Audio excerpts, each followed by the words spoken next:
Welcome to Backyard Cigars. And today I'm going to showcase a cigar that probably most of you have never heard of. Maybe a few of you have heard of it. It's not the type of cigar that, even though it falls within the boutique realm, gets a lot of exposure. It's really based in Santiago, Dominican Republic, and to be specific, Cabrera, Dominican Republic, because that's where Viviana Cerda is operating from. And Viviana Cerda started her company in 2006. But she's done a lot before that too. I want to talk a little bit about her journey, just a little bit, and we're going to look at this cigar a little closer. The Viviana Cerda is probably the only woman that on her own has established herself in the Dominican Republic. I could be wrong, there could be a few others, but her presence is probably the most dominant. And we're looking at this box press Robusto Toro, maybe. Yeah, you could say a box press Toro. And as you can see, there's a design, her trademark flowers on her band, and this particular cigar, very well box pressed. It's got a velvety feel to it. It really does look like that. When I first got it, it was slightly oily. Now, I will tell you, this has been in the humidor for about 2 years. But I've had this cigar many times. I've had it fresh. I've had it after a year. We'll talk about the flavors in regards to aging a little later. You've got the footband, and the construction on the cigar is really good. The draw on it is also really good. But don't take my word for it. You know, these cigars are definitely worth picking up. They're beautiful, they look really nice, and there's a story to them. So there you go. There's the Viviana Cigars, established 2006, box press. And that says there 2020. You know, it's one thing to be a part of a cigar family, specifically if you are a member of a legacy cigar family, a cigar family that may offer you the opportunity to branch out, do your own thing, or just be a part of the family business. And that's a great thing. But speaking in regards to women who are cigar makers or who are the heads of their own cigar companies, let's just look. I'm just gonna be completely honest with you.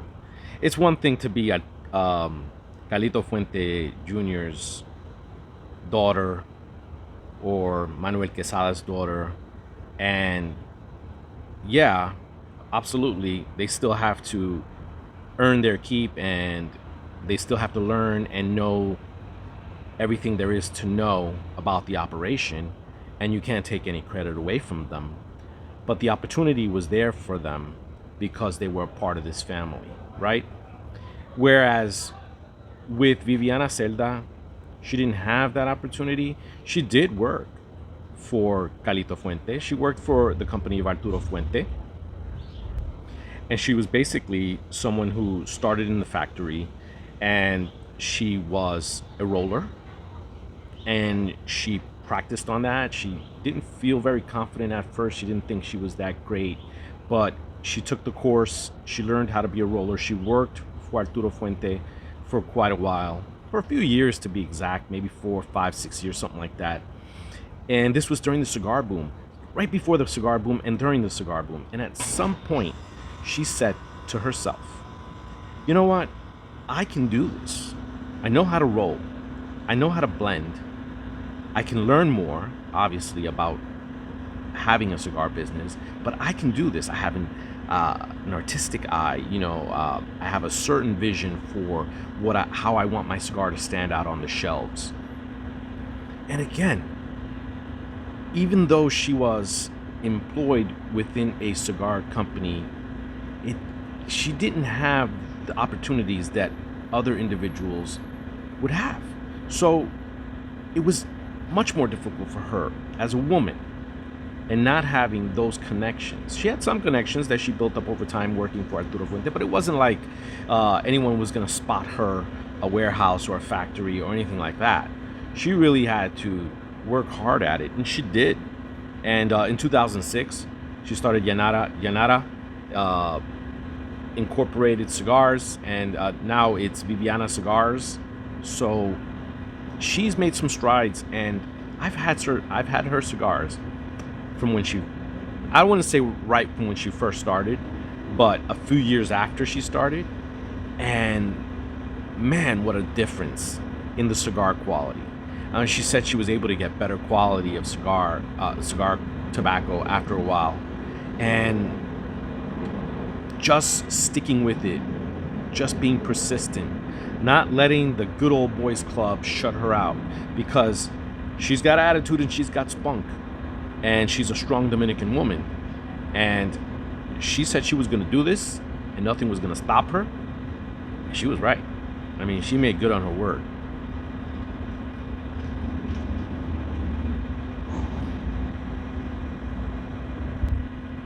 So that's a nice little story and all, and we can all congratulate her for doing something that very few women do on their own like that. And that's not to say that she didn't have the support of her friends and family, because she did. But what's the cigar like?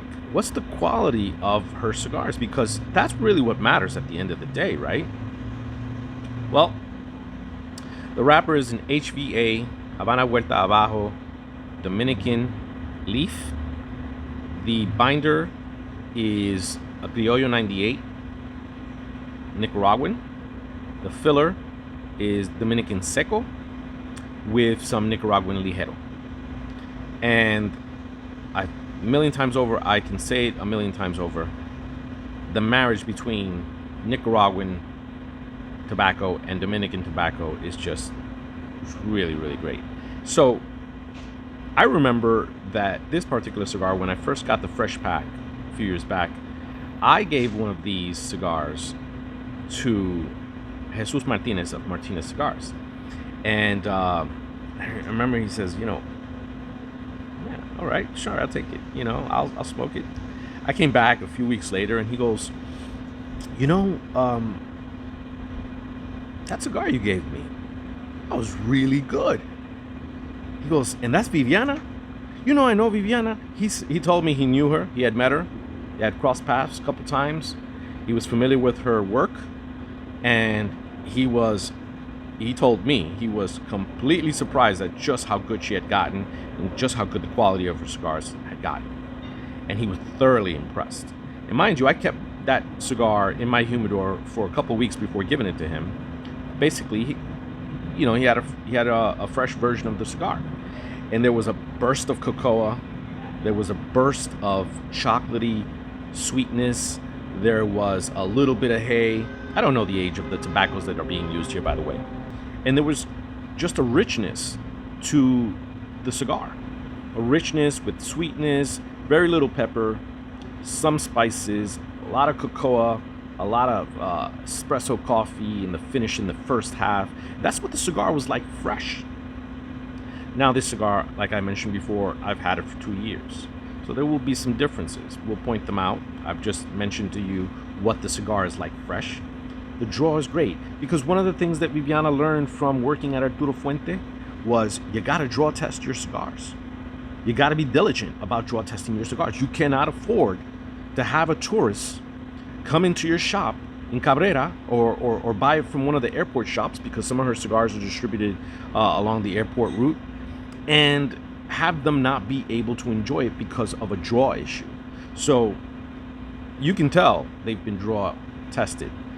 Each and every single time I've smoked her cigars, and I've smoked many, I've never had an issue with a draw.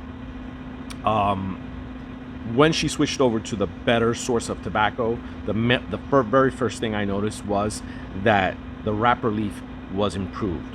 I had spoken with her a couple of times, and we had gone over a couple of things, and I did tell her that I thought that the wrapper was rather delicate on some of the first cigars that I smoked, and perhaps she took note of that. Maybe it was just something she already knew, and it was just a matter of wait till I get a hold of some better tobacco. But now, getting a hold of some better tobacco for her is not an issue. Now they're going to her. And now she's someone that people in the Dominican Republic respect. Not that they never respected her, but now they really look at her work as this isn't just some tourist gimmicky cigar that you buy at the airport. This is a real tabacalera. This is a real cigar woman. We have, I mean, if we weren't taking her seriously before, we have to now. And mind you, resume aside, working for Fuente and so forth, a lot of people have worked for Fuente. That doesn't necessarily mean that you're going to be some big shot.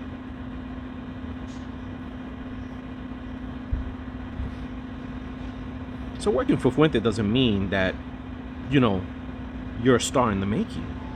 It's a good base to start off. And for most regular folks, just learning how to roll at the Fuente Academy for rolling is something that could be useful for you, because you can be employed as a roller just about anywhere you go if you're one of the better rollers. And she was considered one of the better rollers in the Fuente factory. Now, another thing that I liked about smoking the cigar when I first smoked it fresh was that it was so smooth and silky and almost buttery. You know, it had that silky mousse type of feel to it. Like everything was just so smooth. Now, the one issue that I had with her, and I discussed it with her, and I think that she's not alone in this. I think other small cigar lines from the Caribbean have made this mistake, and that is that they're not paying attention to the way that their distributor or the website that's distributing their cigars is detailing the specs. That's an issue for me. The leafsociety.org or something like that, they distribute her cigars. That's how you can purchase them here in the States. I don't know about internationally. I imagine the same. And of course, if you go to the Dominican Republic, then you can buy them in many places. But the description on the website for her cigar was perfect up until the point where I saw Cuban Ligero. Cuban Ligero. So at first I was very intrigued. I said, could it be possible that she's acquiring Cuban tobacco and blending it? Is that something she could be doing? So I asked Jesus, who's familiar with her. I said, Jesus, you know, I was looking at the specs of Viviana Cigar, and I noticed something, and there was an indication that this cigar was, you know, had Cuban Ligero in it. And of course, I didn't buy it because of that, but I'm curious, is there any possibility that Viviana has scored, you know, a connect for some Cuban tobacco and she's employing it in small amounts in her cigars? Just curious. And Jesus said, no, that's not happening. Nobody in DR is getting a hold of Cuban cigar and blending it and distributing that. Even if it was internationally, he's like, nobody's doing that. And I really sincerely doubt that Viviana has that kind of connect. I really doubt it. Nothing against her. I think her stuff is great, but I don't think she's doing that. So, of course, I reached out to Viviana herself.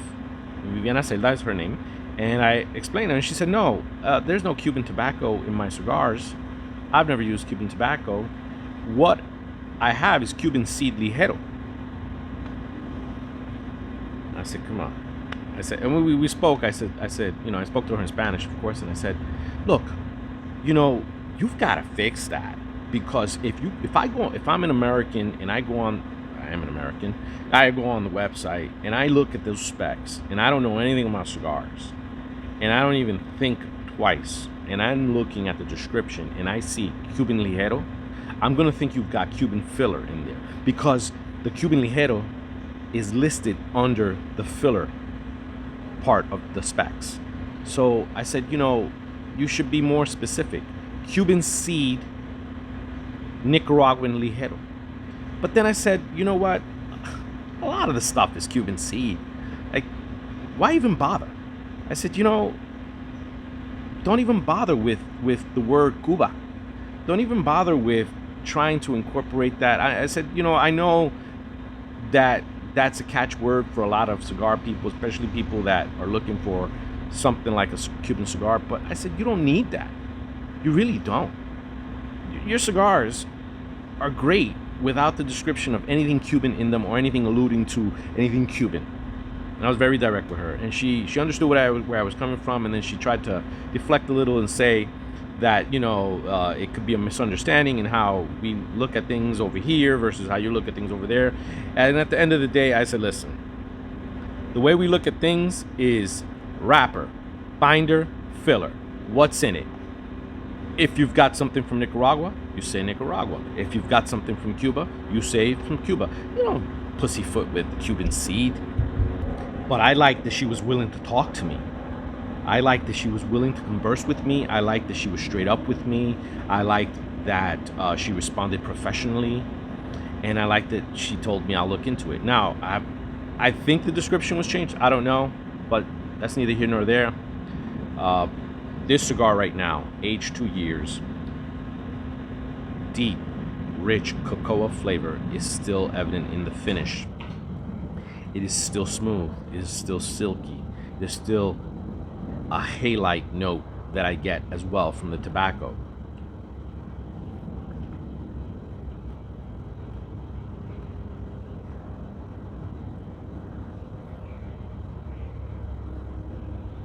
A lot more hay in the finish. And it's smoothed out, and honestly, it's lost a bit of strength. Some of the strength that I actually kind of liked the first time around. Now, this is a full-bodied cigar. Full body, full flavor. And Colorado Maduro. But right now, it's not a full-bodied cigar anymore. After 2 years, it's more of a medium-bodied cigar. It'll probably pick up to a full in the final third. So I gotta be completely honest with you. I'm not enjoying it as much as I did when it was fresh. The 2 years have really taken away some of the strength and some of the bravado that I liked from it. It's 87 degrees, 57% humidity. So the humidity is a tad bit high, but not too high. Is it enough to change? Is a 57% or even a 60% humidity outdoors enough to change the flavors in your cigar? Yes, it can be enough, but not enough for you to have, enough for it to be really a huge difference, right? It's just slight differences. It's when you get above the 60s that you really start to have an issue with how the flavor changes in your cigar. And some people like that, some people don't, but for the most part, I think the best expression is when you're smoking a cigar outdoors, you want a lower humidity level. You just do. You have less issues.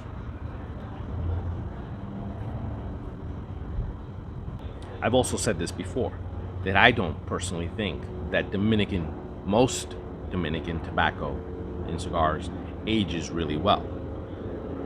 It'll age, it won't be bad, right? But sometimes it can get a little bland and a little, depending on how old, it can get a little cardboardy.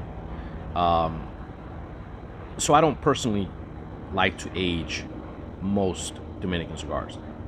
Fuentes can be an exception, but even Fuentes, I believe, like some Cubans, not all, are good after 2 or 3 years. And for some of the other Fuente cigars, can probably be aged a decade. I mean, there's no doubt that they can be good for that long. Now, it's not the cigar's fault or Viviana's fault that I'm not enjoying it as much as I did when it was fresh. I'm the one who laid it down for 2 years, sort of kind of forgot about it, and then came back to it, when I probably should have reviewed it as fresh, right? But I mean, I remember it so fondly and so well in its fresh state that I felt that even if it does change, or ever how I feel about it and how it smokes, that I'll be able to relate to you guys just how good it was when it was fresh. And even now, it's not bad, not at all. It's just different. And I kind of like that, more power forward tobaccos that were present before they were dulled down by 2 years. And I just feel like this cigar is better in its aggressive state. Full summary, this cigar aged 2 years, has really come down in strength, still smooth, still silky, a lot earthier, a lot less spice. Strength, like I mentioned, already dropped.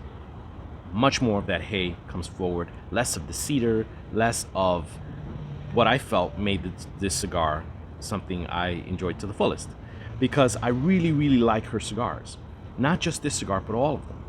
And I say to you all, you should venture out. Try and see if you can find some of her cigars and tell me what you think of them.